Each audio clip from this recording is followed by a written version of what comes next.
Magandang pinagpalang araw po. Nagbabalik po tayo para isiwalat po sa inyo. Ito yung ating pong pinuntahang estate sale. Kung nakikita nyo po yung mga electronics. Umpisahan po natin dito sa Nakamichi na RX202. Isa po sa pinaka mimiti ng mga audiophile po yan. Ito po sabi nung may-ari hindi gumagana. Pero sabi ko, tinanong ko po kung magkano. Yan sabi po $5, kaya hindi na po ako nagpatumpik-tumpik pa. Ayan, kung nakikita nyo po, ayan, nagpa-power on naman po siya. Ang medyo unidirectional naman nga po pala ito, kaya napakaganda po nito, kaya napakamahal po nito maski nung una siyang lumabas.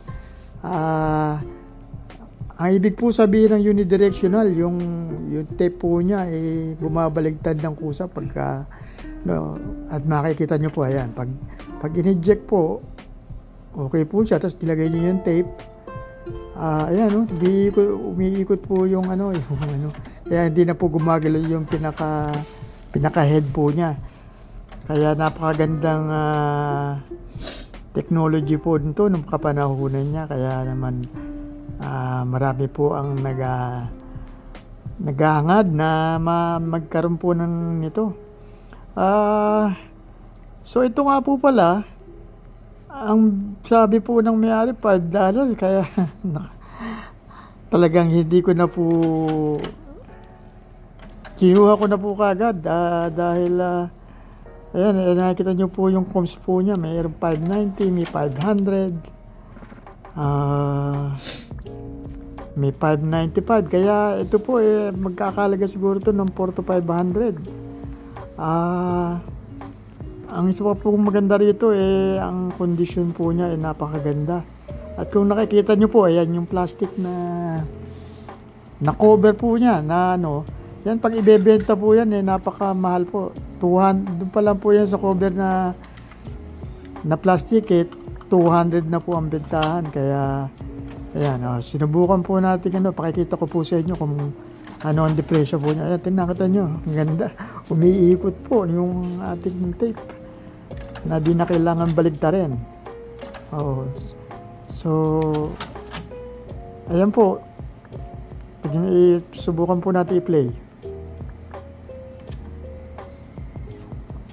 So ayan po yung hindi po maandar yung niya, kaya ibig sabihin hindi siya nagpe-play. Ayan, pag pinlay nyo po, ayun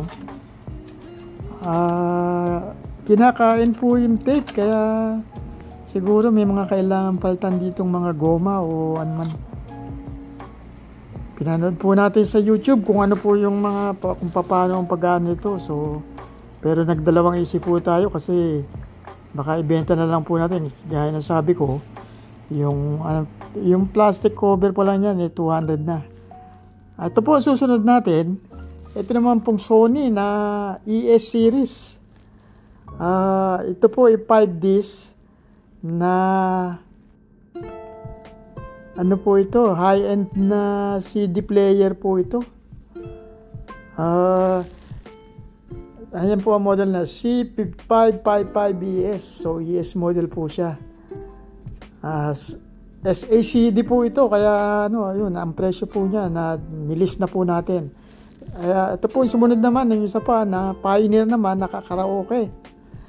Laser disc po siya, pero pwede rin niyang, kung nakikita nyo, pwede rin lagyan ng CD.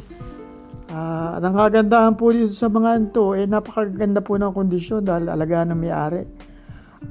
Hindi po siya kamahalan, pero may remote sa manual, kaya sa palagay ko madaling mabibili.